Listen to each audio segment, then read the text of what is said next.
Galera, vamos falar aqui sobre um livro, chama O Mesmo de Sempre. Esse livro aqui, ele é... Vou começar a compartilhar enquanto eu tô falando. Já dei um spoiler do que eu ia falar. Estão vendo a tela certinho? Sim, Sim. sim. Maravilha. Então, é esse livro aí, O Mesmo de Sempre, do Morgan Housel. Esse é o que é o carinha, o autor. Ele é um escritor americano. Provavelmente vocês já ouviram falar da outra obra dele, que é a Psicologia Financeira. Quem não leu, tá? A gente já teve aí uma apresentação da Fernanda sobre esse livro. Cara, esse livro é excelente, A Psicologia Financeira, e o livro mesmo de sempre segue a mesma linha. A, a forma de escrita, que é fluida, ele dá vários exemplos, ele tem esse costume de contar histórias, então vale muito a pena. E eu queria, antes de começar a mostrar mesmo, ir para o conteúdo, fazer um disclaimer aqui. Eu já não quero competir com a Rúbia, não quero competir com o Matheus, com nível de apresentação. Eu sou do time do Carlos. Carlos tá na hora do cochilo dele, não sei se ele tá por aí. Eu sou do time do Carlos, cara. Deixar bonitinha a apresentação não é comigo, mas eu admiro muito quem tem esse dom aí. Vamos para cima. Então, por que que é importante a gente falar desse o que é o mesmo de sempre, né? Esse autor ele trouxe para como tema central do livro coisas que não mudam nunca. Aquela coisa que você fala que sempre foi assim, continua assim e será sempre assim. E então ele começa a introdução trazendo uma entrevista do Jeff Bezos, que costumam perguntar para ele assim, né? Poxa, você que é um cara que é ligado em inovação, tá sempre à frente do interesse do consumidor, o que você acha que vai mudar nos próximos 10 anos, né?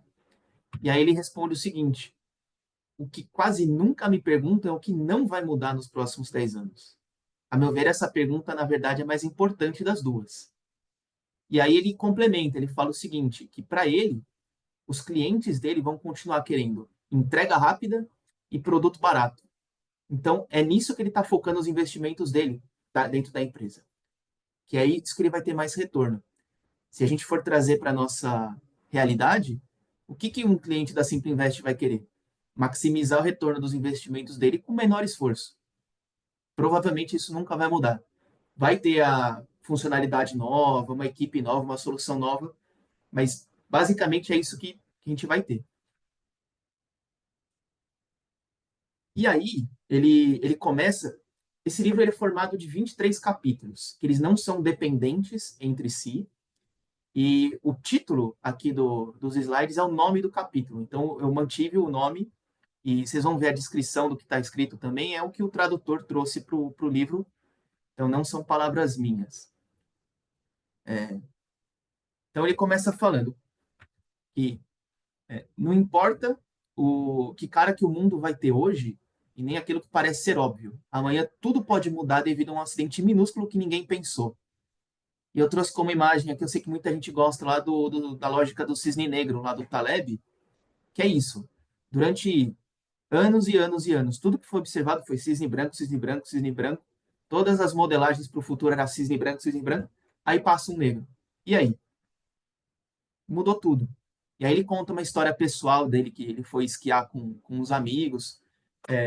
Ele conta um acidente que aconteceu. Eu estou contando muita coisa, as partes mais importantes do livro, mas de propósito, eu deixei muita coisa de fora, porque os detalhes são importantes. Então, acima de tudo, leiam um livro, vale muito a pena.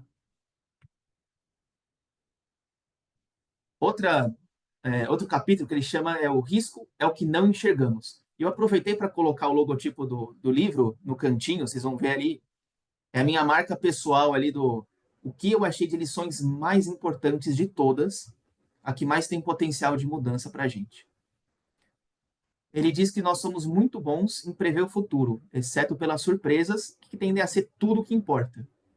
Que o maior risco é sempre aquilo que ninguém está antecipando, e que essa afirmação dele eu achei curiosa também, que o maior risco e a notícia mais importante dos próximos 10 anos serão algo sobre o qual ninguém está falando hoje. Aí tem o Daniel Kahneman falando que a ideia é que as coisas que não enxergamos possam refutar tudo aquilo que a gente acredita, simplesmente não ocorre para a gente. Aqui vale colocar um comentário pessoal. Esse livro é um excelente exercício de humildade, de empatia e de capacidade de inovação pessoal. Foi só porrada além desse livro. Assim, eu ia lendo os negócios, putz, olha o que eu sempre fiz. É a proposta do livro também. Quanto mais acharmos que já imaginamos tudo, maior será o nosso choque diante de uma situação que não consideramos. E aí o Nassim Taleb já traz um negócio já focado em investimento. Invista em se preparar e não em prever. Então a gente tem já essa filosofia de diversificação de carteira. A gente não está querendo prever a eleição, a cotação do dólar. A gente está preparado para não depender disso. E aí, até na psicologia financeira, ele cita um tweet desse Carl Richards, que para mim é uma afirmação genial, que ele fala que risco é aquilo que sobra quando você acha que já pensou em tudo. E aí eu trouxe também um caso, tem uma foto aí de um astronauta, não estou muito louco, sempre vai ter um porquê. Em 1961, a NASA foi fazer um teste de voo de balão.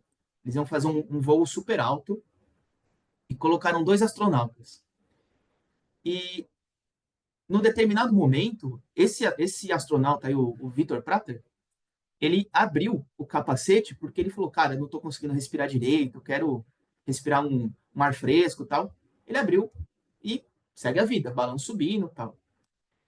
E a NASA, vocês devem saber como é que é. Cara, eles pensam em tudo. Se acontece isso, se acontece aquilo, se redundâncias de segurança, a gente está pensando, a gente está falando da NASA.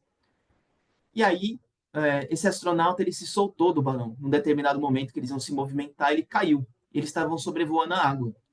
E nesse momento, a equipe de resgate ficou tranquila. Falou, cara, a roupa é a prova d'água, ela flutua, estamos tranquilo. Só que ele tinha aberto a viseira lá do capacete, né? E ele morreu afogado. Então, nem a NASA consegue pensar em tudo. Acho que essa ficou uma baita de uma lição.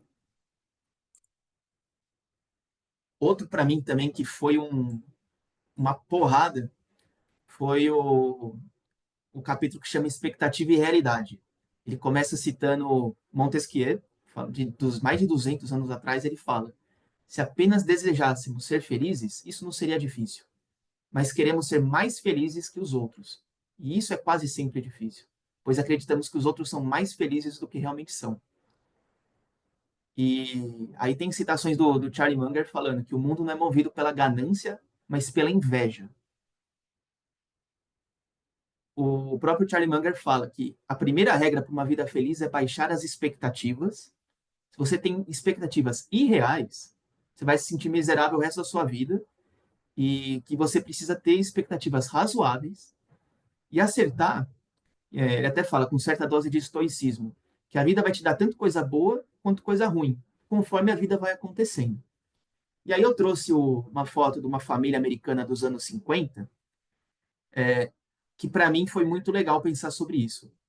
Se você pensa, anos 50 nos Estados Unidos é chamada da década de ouro, os anos dourados e tal. Vamos fazer uma retrospectiva rápida. Teve queda da Bolsa em 29. Os anos 30, a galera ficou catando cavaco, desemprego altíssimo, pobreza. Quando parecia que a coisa ia melhorar, guerra. A gente teve ali de 39 a 45 mais ou menos, teve um período de guerra. E assim, as famílias estavam indo de mal a pior há muitos anos. E aí vem os anos 50, e vem lá o New Deal, lá do Roosevelt, do presidente Roosevelt, as famílias começam a ter mais emprego e tal. E aí, quem viveu essa época fala que foi a época mais feliz da história americana.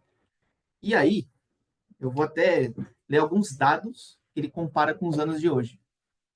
Ele fala o seguinte, que o salário médio por hora, ajustado pela inflação, é quase 50% maior hoje do que em 1955. A proporção de proprietários de imóvel eram 12 pontos percentuais mais baixas em 1950 do que hoje. O domicílio médio era um terço menor do que atualmente. e abrigava mais moradores. A alimentação consumia 29% do orçamento doméstico em 1950 e 13% hoje. Mortalidade no local de trabalho era 3 vezes mais elevada que hoje. Aí ele pergunta: é desse período que sentimos saudade? E então, por dados, a gente não explica por que, que essa é a época mais feliz. Mas por que, que é então? E aí ele traz a questão de por que a desigualdade era muito menor. Você olhava para o seu vizinho tirava férias no mesmo lugar que você, acampava, ia passear nos mesmos lugares, a casa era mais ou menos do mesmo tamanho, e ninguém é, não tinha rede social, você não ficava seguindo o milionário que vai pega jatinho para ir comer sobremesa em outro país. Então, a tua base de comparação era muito próxima, a desigualdade era muito menor. E isso impacta no grau de felicidade das pessoas. Até, gente, eu trazendo para nossa realidade, eu vou sempre que eu puder trazer exemplo da Simpla, eu vou trazer. Quando a gente dá aqueles descontos de, olha, Black Friday, é, desconto especial do Simpla Club, sempre vem aquela pessoa e fala, mas e para aluno? Tem um desconto diferente? Então, ele sente que ele teria que ter mais que o outro, porque eu sou aluno, eu tenho que ter um desconto maior que o outro. E às vezes o desconto já tá bom, só que ele olha o outro tendo o mesmo desconto que ele não tá feliz com isso. Se ele não soubesse que o outro está tendo esse desconto, talvez fosse ok. Mas ao se comparar com o outro, isso gera frustração nele. Outro capítulo, mentes excêntricas. As pessoas que apreciamos por sua visão de mundo única, quase sempre terão uma visão de mundo única que não apreciamos. Aí tem uma citação do Naval Ravikant, que um dia, pensando em todas as pessoas que invejava, percebi que eu não podia simplesmente escolher pequenos aspectos da vida dela. E aí esse capítulo ele fala sobre gênios, pessoas que têm ideias incríveis que mudam o mundo e que não tem como você se inspirar só nessa característica da pessoa. A pessoa é o que é por completo. Se a gente pega, por exemplo, um Steve Jobs, que é um cara super inovador, a gente sabe que a habilidade social dele era muito ruim. A gente pega, por exemplo, o Elon Musk, que tem ideias incríveis. Ele também tem algumas coisas que não são muito legais. Então, não tem como você se inspirar só em um pedacinho de alguém. Se você quiser ser justo de verdade, entenda a pessoa como ela é por completo. Alguém sabe quem que é essa pessoa aqui da imagem? Vou jogar um pouco para. É o Newton. Boa, Isaac Newton. O Newton, ele é tido como uma das pessoas mais inteligentes da história da humanidade. E teve um cara, um economista, o Maynard Keynes, que ele entrou num leilão e comprou diários do Isaac Newton. E ele falou que ele ficou decepcionado, porque o Isaac Newton, uma das coisas que ele tinha, ele pensou que ia haver fórmulas matemáticas, físicas que nunca antes tinham sido reveladas, que ele podia aproveitar algo para aplicar, e ele percebeu que tinha um monte de escritos sobre astrologia, sobre magia, e ele falou, cara, o que, que eu faço com isso? Eu pensei que ele ia ser um cara que só ia falar de matemática e tal. Então, o Newton era quem era porque ele é quem ele é por completo. Os interesses dele, talvez nessas coisas mais esotéricas e inicialmente sem sentido, talvez tiveram dado criatividade para ele pensar em problemas e soluções diferentes.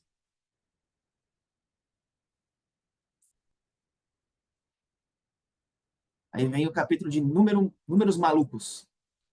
É, entender que uma coisa pode ser provável e não acontecer, ou improvável e ainda assim acontecer, é um dos segredos mais importantes do mundo. Gente, se a gente pega o caso lá da Ambipar, assim, quem é analista sabe o que, que justifica ela ter custado o que custou. Era provável, o que está sendo cotado, é provável que isso aconteça? Não é, mas aconteceu. Ter tirado a recomendação de compra de Ambipar foi um erro? Não. Simplesmente é algo extremamente improvável e aconteceu. Aí ele fala que probabilidade diz respeito a nuance e graduação, mas no mundo real as pessoas prestam atenção em resultado preto no branco. É assim que as pessoas pensam, porque exige uma quantidade mínima de esforço. O principal é que as pessoas acham que querem, elas acham que querem uma visão precisa do futuro, mas o que elas desejam, na verdade, é ter certeza. Inclusive, aqui, quem promete muitas certezas, costuma ter mais visibilidade, vender mais. E se você faz o seu trabalho ali, cara, precisão de 99%, aquele 1% pode acontecer e, entre aspas, tirar sua credibilidade. Mas você fez seu bom trabalho. Aí tem um outro economista aqui, ele fala, com uma amostra grande o bastante, qualquer coisa absurda pode acontecer. Se a chance de um milagre acontecer é de 1 em 1 milhão, deveríamos vivenciar em média uma vez por mês esse fato. Ele pega ali e faz a conta de quantas pessoas tem no mundo, e quantos dias tem no mês, e quantos dias possíveis por pessoa temos. Então, em média, uma chance de 1 em 1 milhão aconteceria todos os meses. O, esse Philip Tetlock, ele fala que precisamos acreditar que vivemos em um mundo previsível, controlável. Por isso recorremos a pessoas com ar de autoridade que prometem satisfazer esse desejo. Então, um viés do ser humano, querer ter controle das coisas que não podem ter. Lembra da NASA, da chance das coisas acontecerem? É difícil da gente, como ser humano, assumir que não temos a vida no controle. É muito difícil. E se alguém promete ter, essa pessoa ganha notoriedade. Ela consegue ouvidos. O Adelson falou, nunca conheci seus heróis, é uma boa, né?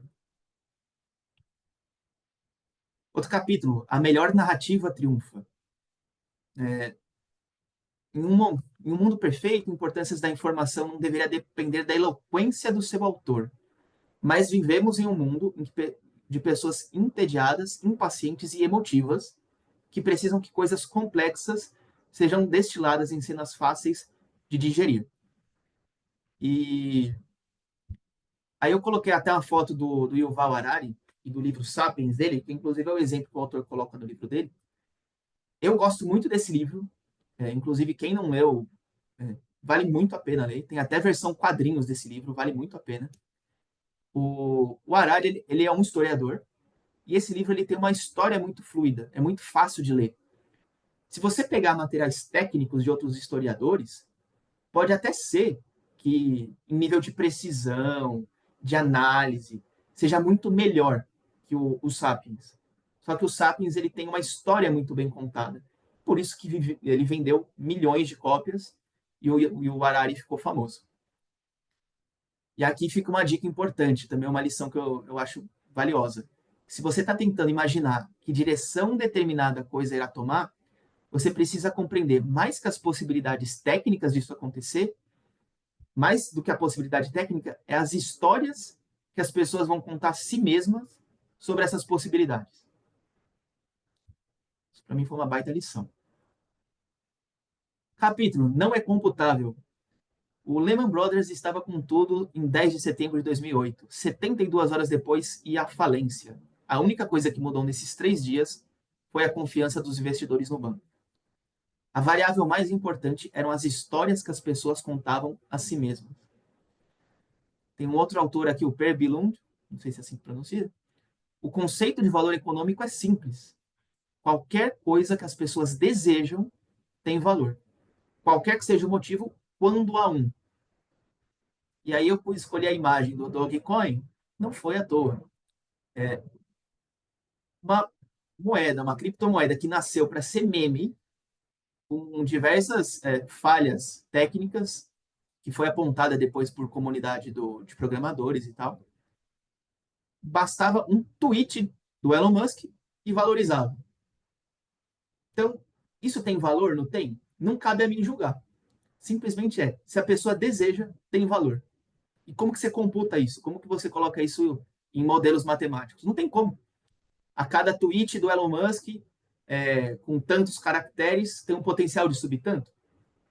Talvez não. Os que prosperam no longo prazo são aqueles capazes de compreender que o mundo real é uma série infindável de absurdos, confusão, relacionamentos complicados e pessoas imperfeitas. É a história da humanidade. Ela não é simétrica, as coisas não têm um porquê sempre.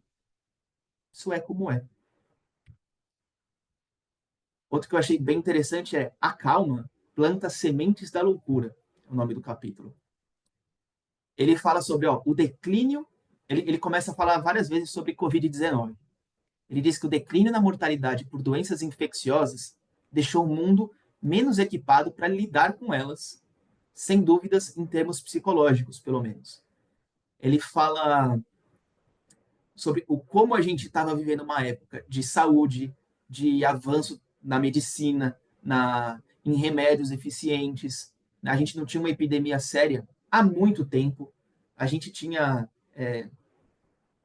Vacinação é um tema meio polêmico, mas até então a gente tinha vacinação sendo respeitada, várias doenças erradicadas. A gente estava vivendo um momento de plena saúde, de calma nesse sentido, e que é um cenário perfeito para um desastre.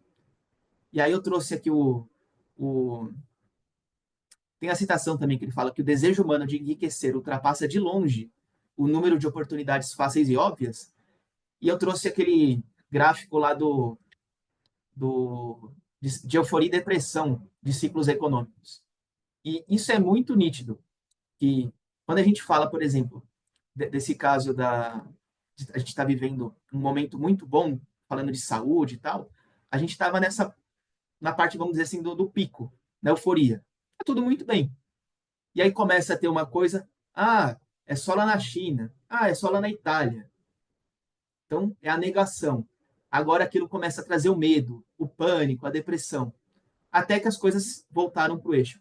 Foi, inclusive, o caso do Covid-19, a gente consegue colocar aí.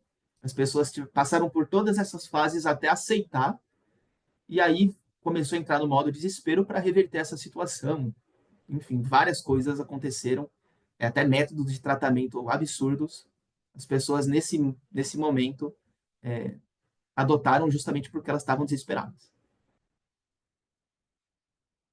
Outro capítulo, coisas demais, cedo demais e rápido demais. Ele traz o case do Starbucks, que em 2017 ele abriu, em média, uma loja nova a cada 4 horas. Que até 1994 ele tinha 425 lojas. E em 2027 chegaram a 13 mil. A meta de crescimento acabou por tomar o lugar da análise racional. Aí fala que em 2008 as ações caíram 73%. Claro que teve o subprime junto e tal, mas aconteceu do Starbucks ter que rever as estratégias de lançamento de novas lojas, porque eles estavam sentindo que estavam perdendo a cultura da empresa, eles estavam perdendo mais do que essa parte mais subjetiva, eles estavam perdendo receita. O quanto você abria de loja, eles perceberam que a receita por loja caiu pela metade, e isso foi um baita impacto negativo para o valor da companhia. E agora já recuperaram bastante esse valor de mercado. E aí ele traz uma conclusão que diz que a maior parte das grandes coisas da vida adquire seu valor com base em dois fatores: paciência e escassez. Paciência para deixar algo crescer e escassez para admirar o resultado desse crescimento. Ele fala que não só para a economia, mas relacionamentos também. Sobre crescimento, ele cita o exemplo de um, do cidadão mais alto que a gente já teve na história da humanidade, que foi um americano, que ele chegou a medir 2,74 metros. E o que acontecia era, ele tinha um hormônio de crescimento que o corpo não conseguia regular, e simplesmente fazia ele crescer muito rápido. E que você pensa assim, nossa, ele está crescendo rápido, ele vai ser um super atleta, ele vai ser uma pessoa sobre-humana, com capacidades incríveis. E a estrutura humana não tinha capacidade para aguentar aquilo. Ele mal andava no fim da vida dele, ele morreu com 22 anos. Ele morreu super jovem. Ele tinha problema nos joelhos, a estrutura do corpo não aguentava o tamanho dele. Então, essa coisa do querer crescer acima de tudo, desmedidamente, não vale a pena. Ele fala também sobre árvores, que elas têm o tempo de crescimento dela, que se ela cresce num lugar que ela não tem outras árvores em volta competindo por luz solar, ela cresce muito rápido. Mas isso para a densidade da madeira é muito ruim. Ela fica muito porosa, então ela tende a quebrar mais rápido, ela tende a sofrer com parasitas com mais frequência. Enquanto que uma floresta onde tem outras árvores competindo por luz solar, a quantidade que chega nas árvores ela é dividida, o que dá tempo da madeira ficar mais densa e se proteger dessas questões.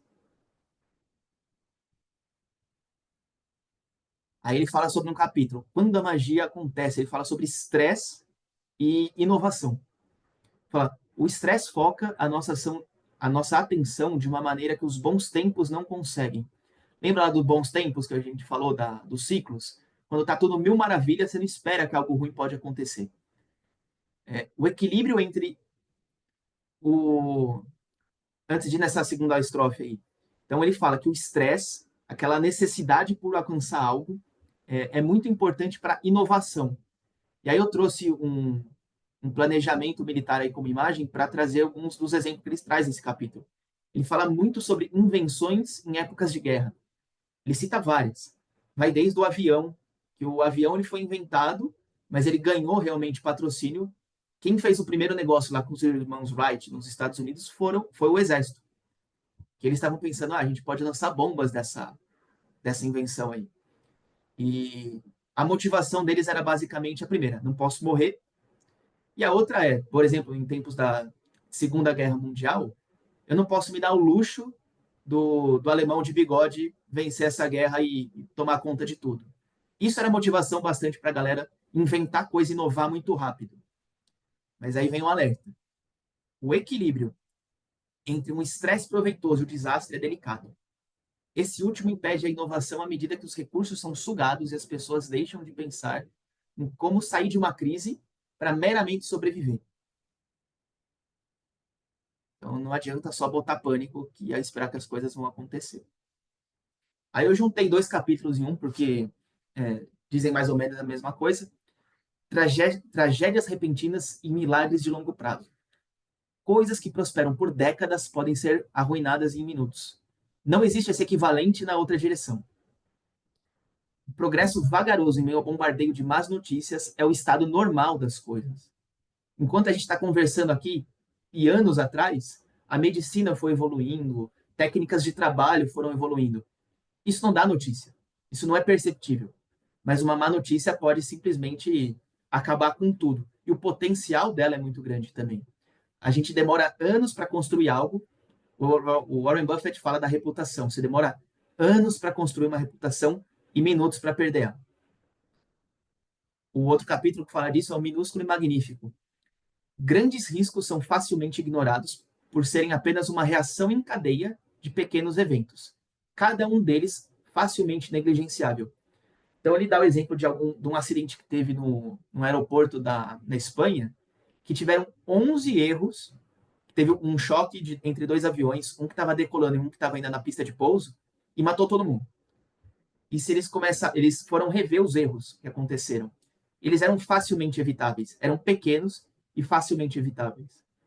Então, a reação em cadeia desses pequenos eventos é o que resultou em algo terrível. Só que ela acontece para algo bom também.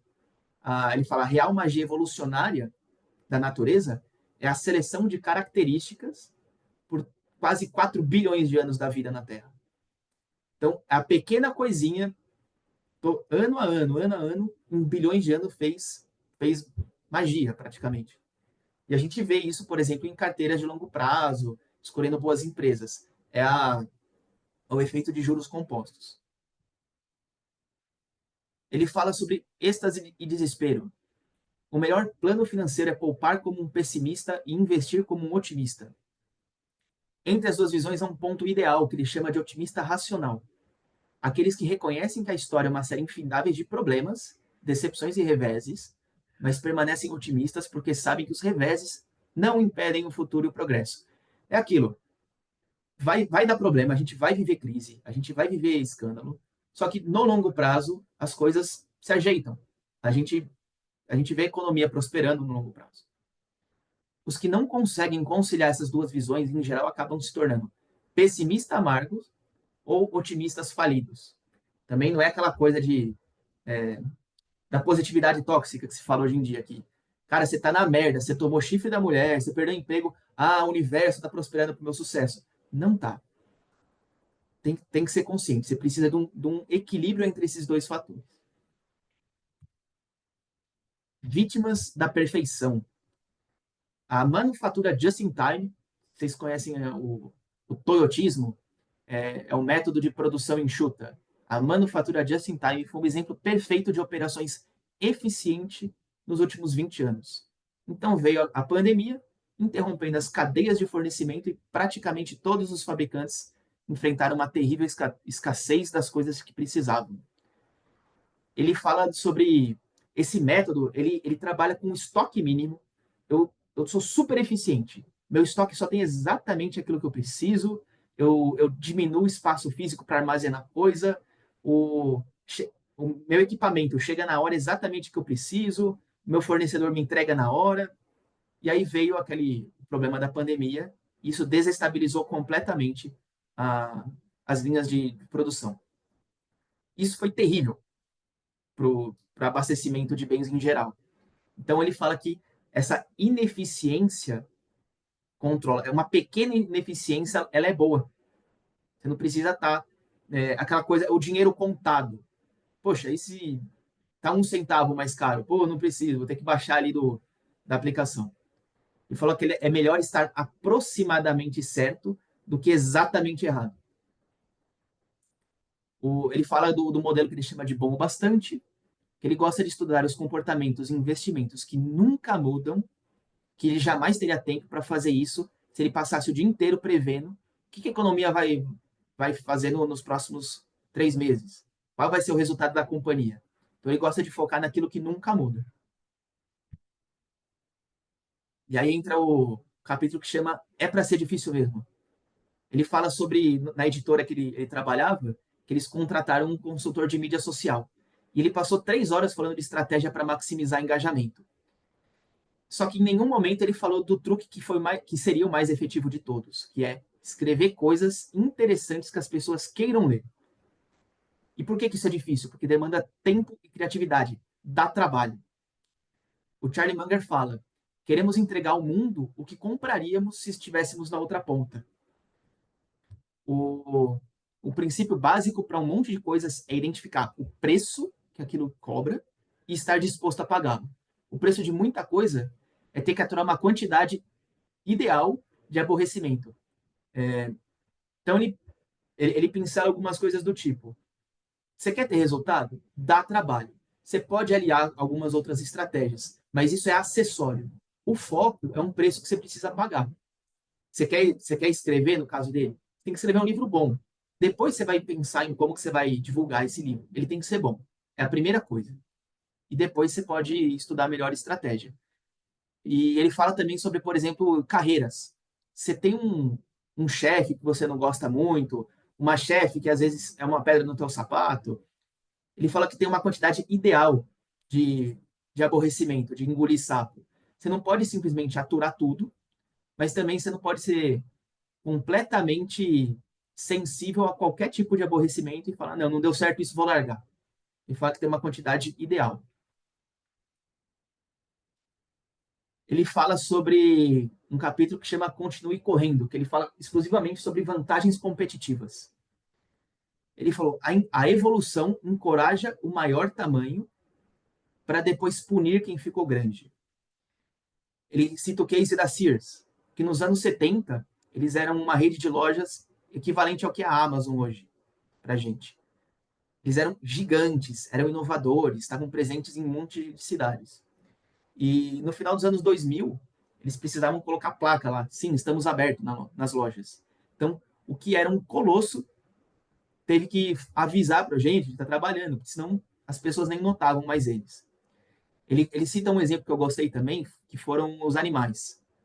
Ele fala que tem um determinado momento em que um animal maior, ele tem maior capacidade de caça, ele corre mais rápido, ele é mais mortal para as presas dele. Só que tem um momento que ele fica tão grande que ele vai ficar lento, ele vai ser um alvo fácil de outros predadores, de caçadores. Então, ele meio que a natureza da evolução foi ajudando ele até ele chegar num tamanho, mas passou daquilo, ele já começa a ser punido pelo tamanho que ele adquiriu. E aí ele cita 5 fatores que corroem vantagens competitivas no longo prazo. A confiança de que não podemos estar errado, soberba, né? Estratégias que conduzem ao sucesso num tamanho podem ser inviáveis em outros. Ele fala, por exemplo, da Uber. A Uber crescendo muito, muito rápido e chegou um tempo que eles precisaram trocar o CEO. Aquele CEO fazia muito sentido enquanto era uma startup. Era uma empresa que precisava muito ganhar escala. Depois eles precisaram, por exemplo, cara, agora a gente tem que rentabilizar essa empresa. Não dá para a gente crescer nesse ritmo, a gente precisa ser sustentável. A ironia de que as pessoas frequentemente trabalham duro para obter uma vantagem competitiva, com o propósito deliberado de não precisar trabalhar duro no futuro. Se o mundo não valoriza mais a sua habilidade, azar o seu. E esse eu achei bem, bem curioso também. Cara, da mesma coisa, valor é aquilo que as pessoas desejam. Então, se as pessoas não desejam mais comprar teu serviço, azar o seu, não é mais uma vantagem competitiva aquilo. E por último, o choque de realidade que desmascara a boa sorte, muitas vezes só parece óbvio quando visto em retrospecto. Muitas vezes o fator sorte existe. E ele só fica bem claro olhando para trás. Enquanto está acontecendo, a gente não consegue perceber. E aí ele conclui com uma evolução implacável. Seu ensinamento, é, seu ensinamento não é mostrar aquilo que funciona, mas destruir aquilo que não funciona. Outro capítulo, mais difícil do que pensamos e não tão divertido quanto parece. A versão maquiada que apresentamos ao mundo é bem mais comum. Nunca sabemos quais dificuldades alguém está escondendo.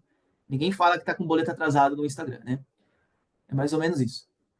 Quanto mais nos referimos às pessoas bem-sucedidas como sendo dotadas de poderes sobre-humanos, mais todo mundo olha para elas e diz: eu nunca vou conseguir fazer isso. O que é uma pena, pois mais gente estaria disposta a tentar se soubesse que aqueles que eles admiram provavelmente são pessoas normais que aproveitaram bem suas chances.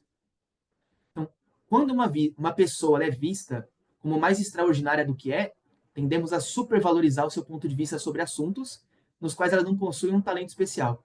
Lembra do caso lá das mentes extraordinárias? Isso também acontece.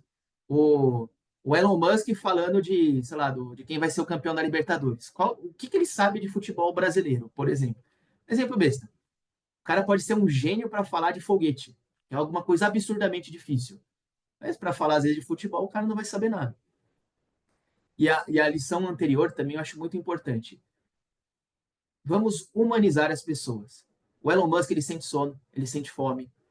O, o Isaac Newton, ele também era uma pessoa que tinha que ir no banheiro. São pessoas. Eles fizeram coisas incríveis? Fizeram, mas são pessoas. E nós somos pessoas também. Então, a gente nunca pode dar o luxo de falar, eu não vou conseguir porque a pessoa conseguiu porque, mas também era não sei quem. Risca isso do vocabulário.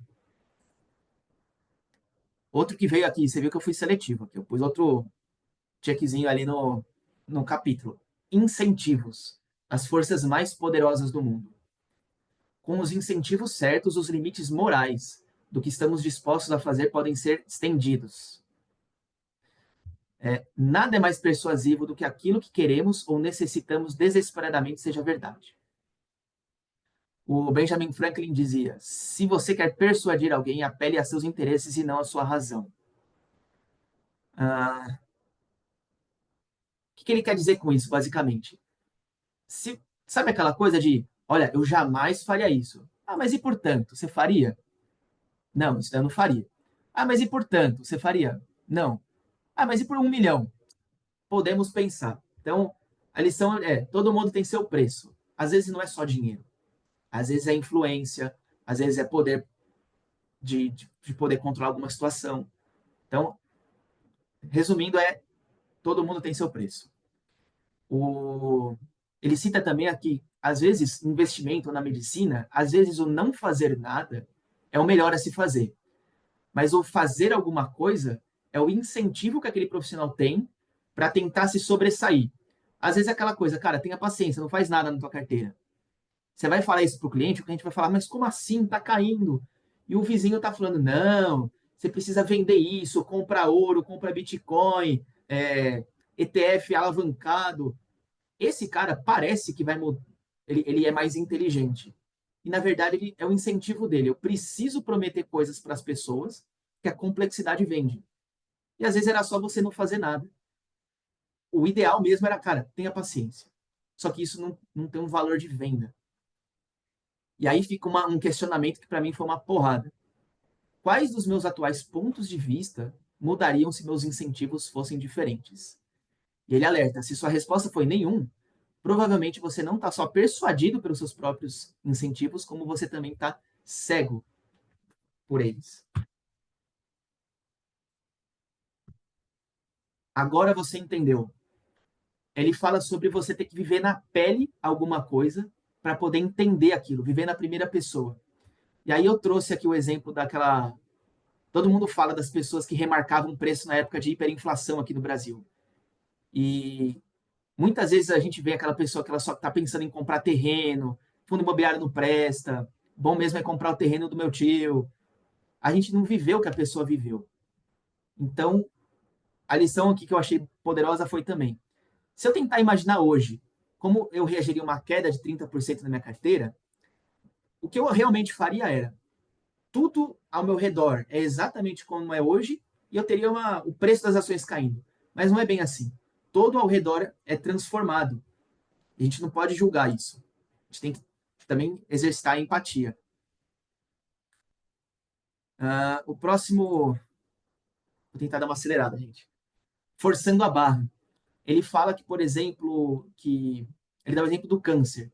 Tem um ex-diretor lá do Instituto Americano de Câncer que fala que o maior dos problemas é que a gente foca muito na, no tratamento do que na prevenção. Se o foco fosse acabar com o câncer, seria muito mais efetivo focar na prevenção. Só que o tratamento ele é muito mais prestigioso. Você começar a falar das fórmulas, do quanto você poderia complicar aquilo, isso traz muito mais prestígio para quem descobriu aquilo. E, na verdade, aqui ele fala, né? A dolorosa verdade é que a complexidade vende melhor.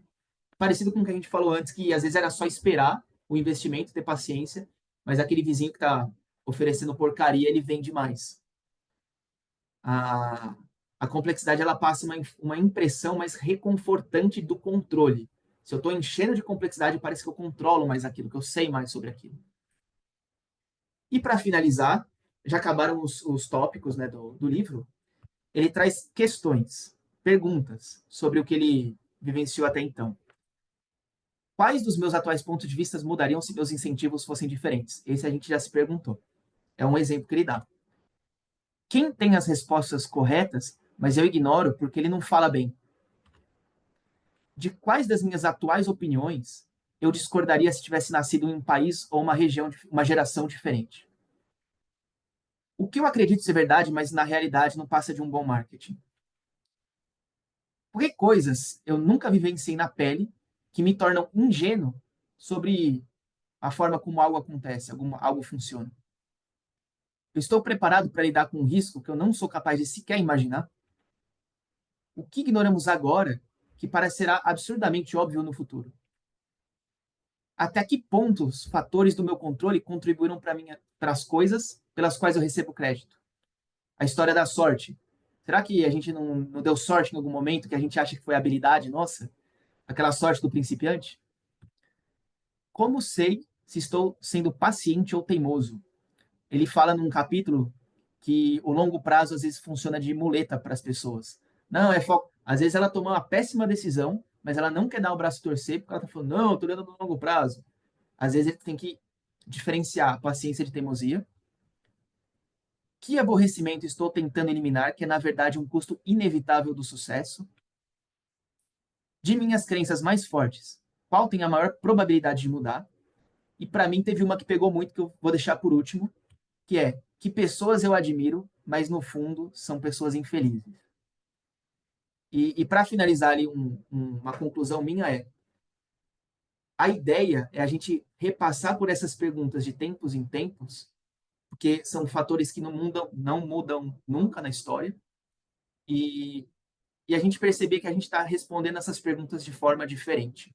Isso significa que a gente está crescendo como ser humano. Não tem problema nenhum a gente ter crenças limitantes. O problema é a gente achar que a gente não tem nada para mudar nunca e não crescer. Então, ao responder isso de forma diferente com o tempo, significa que você está crescendo como ser humano.